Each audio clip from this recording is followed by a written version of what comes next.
Partout. De toute la France. On est un peu timide, je suis désolé, c'est impressionnant d'avoir du monde, on va se détendre petit à petit, mais on nous pose plein de questions dont on n'a pas forcément les réponses. Vous avez parlé d'utiliser de l'acrylique, c'est une méthode de peinture. Est-ce que vous utilisez d'autres méthodes pour peindre? Quels outils vous utilisez pour peindre? Des bombes, On utilise, justement, on a essayé de travailler au pinceau assez rapidement parce qu'en copiant les peintres, les maîtres un peu qu'on aimait bien, on n'avait pas le rendu, l'effet escompté à la bombe, donc on s'est mis au pinceau. Et après, on est contraint de revenir à la bombe aussi parfois sur certains supports, mais on essaye de travailler au pinceau la plupart du temps.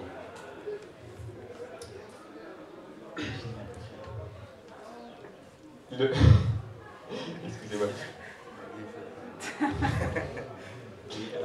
Oui, vous êtes des artistes, on pense aux intermittents du spectacle qui ont du mal à vivre de leur art. Est-ce que vous avez des difficultés à vivre de votre art, ou ça se fait assez naturellement et vous avez assez de contrats pour en vivre? Je suis le businessman de la famille. Donc en fait, nous on fait pas de l'art. Enfin, d'un certain côté si, mais il y a deux choses. Il y a les images, on est dans un monde où on est assailli d'images tout le temps. Vraiment, hein, avec Instagram et compagnie. Donc nous on fait des images certes, mais on les associe souvent à des mots. Et c'est des très bons supports publicitaires. Finalement, on est un peu des publicistes. C'est-à-dire que quand on marche dans la rue et qu'on voit écrit confiance, là vous voyez, il y a un confiance était fait à Montmartre par exemple, donc à Paris. Et quand on voit confiance tous les jours, l'esprit il va l'avoir un quart de seconde. Et donc nous on mise là-dessus, on mise sur le fait que la couleur qu'on peut amener dans la ville, ou le message qu'on peut amener, eh ben, il va être intégré petit à petit. Donc nos clients, ils recherchent ça aussi. C'est-à-dire qu'on a pour clients des villes. Là, on est à La Roche-sur-Yon parce que c'est la ville de La Roche-sur-Yon qui nous embauche. Mais aussi des enseignes, des magasins, etc. qui vont dire, bon bah voilà, on veut délivrer un message au monde, aux gens qui passent dans la rue, aux clients, aux ateliers. Et on a la chance d'avoir suffisamment de contrats, oui, pour en vivre.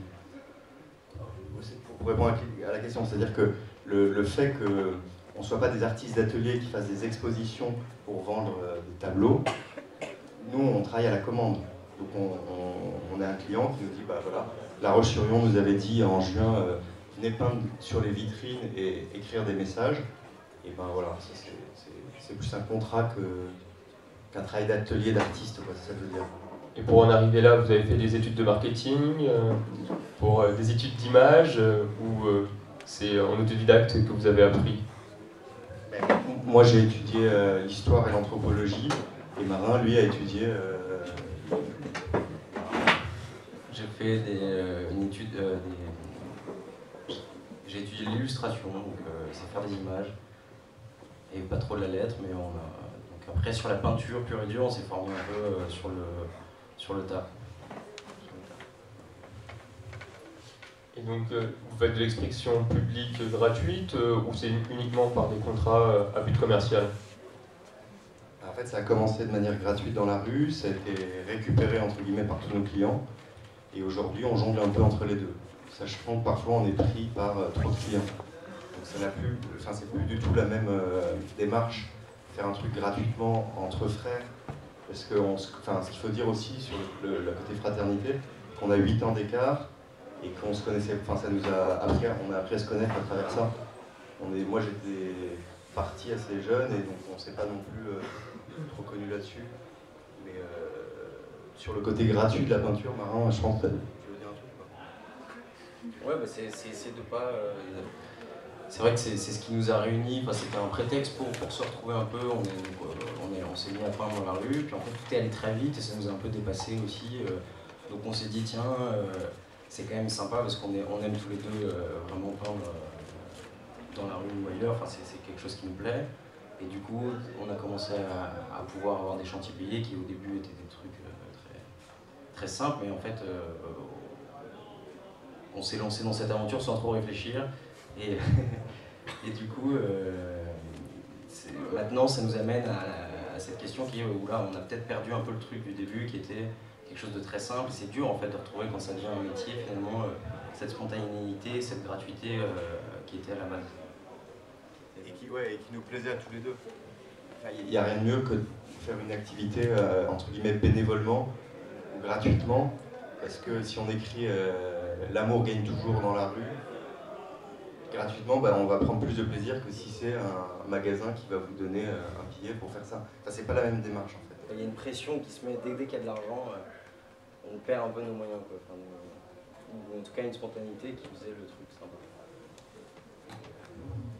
Comme vous dites, vous êtes installé maintenant dans quelque chose, un métier. Est-ce que vous avez un atelier, un endroit où vous réfléchissez, essayez de nouvelles créations? Ouais. Vous pouvez un peu développer? On a un atelier, c'est assez beau parce que faut le dire quand même. On partageait un atelier avec un ami qui est peintre en lettres à Paris. Son nom c'est Prends le facile sur Instagram, vous verrez. Déjà, le nom est marrant et puis le gars est extraordinaire. Et on partageait aussi l'atelier avec une dame qui était chez elle, qui faisait elle, des jolis luminaires, etc. Mais on était très nombreux dans un endroit assez restreint. Et la dame nous a dit, cassez-vous quoi.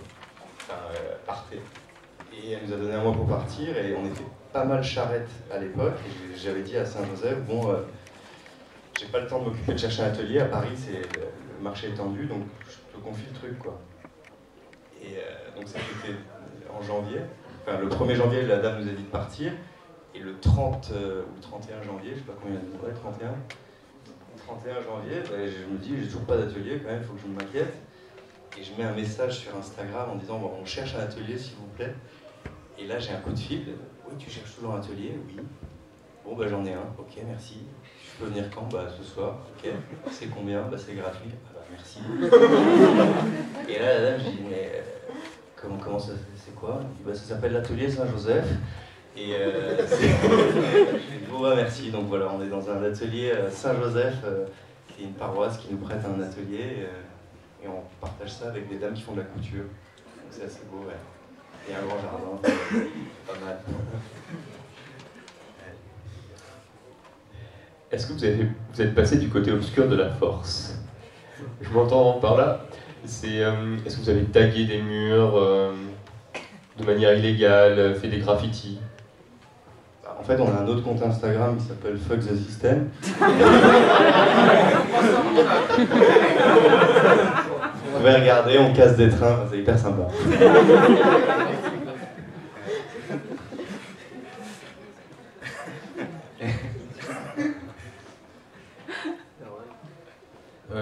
Oui.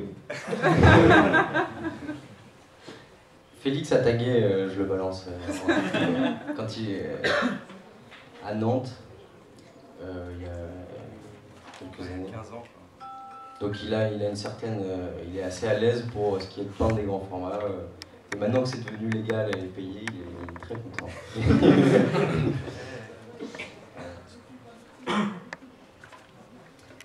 Que répondez-vous aux personnes dans la rue qui vous disent que l'art de la rue, c'est pas très bien, ça met pas en valeur le mobilier urbain? Il y a une fois une dame qui nous a dit, on était en train de peindre et qui nous a dit, vous rajoutez une couche, on parlait de la saturation d'informations, elle nous a dit, vous venez quand même rajouter encore une couche, on n'avait pas fini, donc ça n'a peut-être pas beaucoup de forme, mais dans l'idée, c'est vrai que parfois on peut se poser la question, est-ce qu'on rajoute pas on surenchérit pas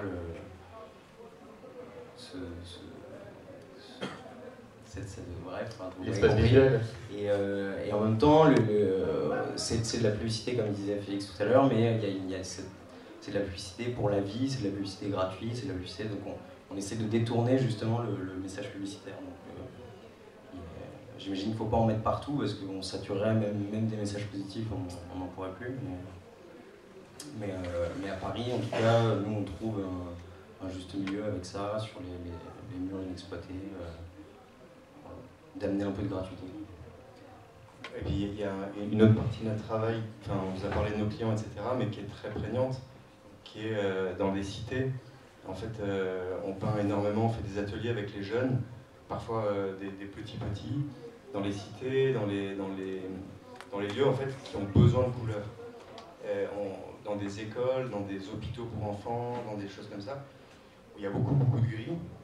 On a peint dans beaucoup de quartiers dans le 93 où en fait on voit des immeubles à perte de vue et puis c'est un peu blanc quoi, ou gris. Et là, la peinture dans la ville, elle prend du sens en fait. C'est-à-dire que on arrive avec des horizons, beaucoup d'horizons, des paysages marins, etc. Donc on met un horizon et puis maintenant de plus en plus on s'embête plus trop. Juste des aplats de couleurs. Et ne serait-ce que la couleur fait respirer le cerveau en fait. Quelqu'un qui vit à la campagne, il va avoir du vert, il va avoir du bleu du ciel. Et en ville, ils n'ont pas ça. Et du coup, dans certaines villes, ils n'ont pas ça. On ne pourrait pas se permettre de peindre, je sais pas, à Versailles, parce que Versailles, c'est déjà beau. En fait, les bâtiments sont beaux, etc. Nous, on va aller chercher la ville, les endroits dans la ville qui manquent de peinture, en fait. Voilà. Donc, d'un certain côté, on justifie, en choisissant des lieux, on justifie notre action de peintre. Quand on s'est dit, donc on peint dans la rue, où est-ce qu'il y a besoin de peinture? Donc on est allé du coup dans les quartiers qui étaient le plus gris, où on estimait qu'il y avait plus besoin de couleurs. Et ça, ce qui est génial, c'est qu'en fait, du coup, Félix ayant déjà travaillé dans le social, ça s'est bien goupillé en fait. Du coup, on peint pas, on n'arrive pas, on peint pas tout seul un quartier, c'est-à-dire qu'on intègre les gens du quartier dans la peinture, donc c'est plus pour eux le prétexte à s'approprier leur propre quartier. Et pour nous, on n'est plus tellement peintre, mais on est animateur. On ramène de la peinture, du matos, des blouses, et on essaye de faire vivre en fait. Souvent ça se cale sur des événements où il va y avoir un peu de musique, un peu à manger. Donc c'est quelque chose qui fait vivre le quartier et qui laisse une trace du coup concrète de couleur. Et pour certains, ça fait la différence d'avoir juste un peu de couleur dans le quartier, c'est sympa. Est-ce que vous cherchez à travers ça à faire de la cohésion sociale dans ces quartiers?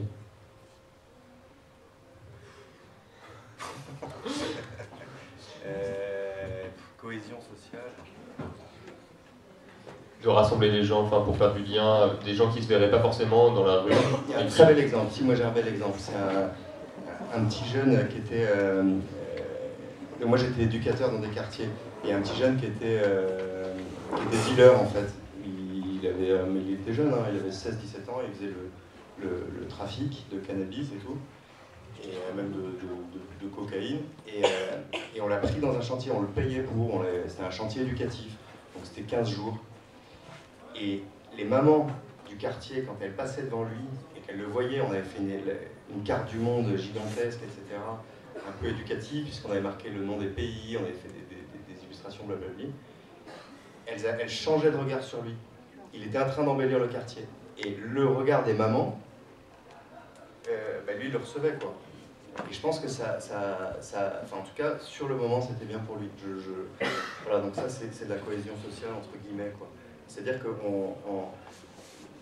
voilà. Vous allez rapprocher les gens qui ne se parleraient pas ou qui s'affrontent, peut-être? Non, ça va plus loin que ça. C'est-à-dire que lui, avant, il était perçu comme le mec qui tient le quartier, qui fait chier tout le monde, parce que c'est quoi un quartier? C'est que des gens bien avec une branche qui pourrit tout l'arbre. Et t'as 10 mecs qui vont foutre la merde, quoi. Et là, t'as la maman qui va changer le regard sur lui, qui va dire, ah, mais en fait, ce gars-là est en train de faire du bien. Et donc lui, ça peut le transformer. Voilà, c'était juste le regard que les gens pouvaient porter sur cet homme-là, quoi. Voilà, c'était ça la cohésion. C'est-à-dire que c'est comme l'abbé Pierre quand il dit, j'ai besoin de toi, au gars qui dit, j'ai envie de nous flinguer, toi. Vous pigez ou pas? Non.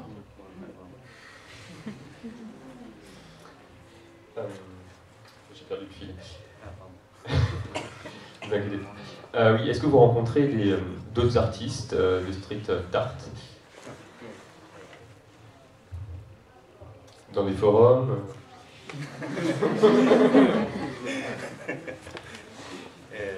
On a des amis qui font un peu la même chose. Alors, on ne connaît pas assez malheureusement, on ne connaît pas énormément de monde, mais on a des amis proches qui font sensiblement la même chose que nous. Donc on s'appelle pour se demander des conseils pour autant d'autres trucs. Et puis on partage aussi du coup des murs dans Paris. On essaye de s'organiser pour... Ça c'était fait avec 2 gars. Voilà, typiquement ça c'est avec Prends le facile et Phil Murphy. Et un cousin qui est passé aussi pendant la journée. On était plusieurs là-dessus. C'est pour ça que c'est pas très cohérent. Ouais, mais en même temps ça crée des trucs marrants. Et quand vous avez un contrat, est-ce que vous avez carte blanche? Est-ce que vous avez des règles imposées par vos clients? Ça dépend. Parfois oui, parfois non. On essaye de les amener vers la carte blanche, mais en fait c'est très dur aussi d'assumer une carte blanche parce qu'on n'a pas forcément l'inspiration tout le temps. Et quel message vous voulez faire passer? Vous l'avez dit à travers quelque chose de positif, mais vraiment en profondeur. Quelles sont vos convictions à travers les messages que vous portez dans la rue?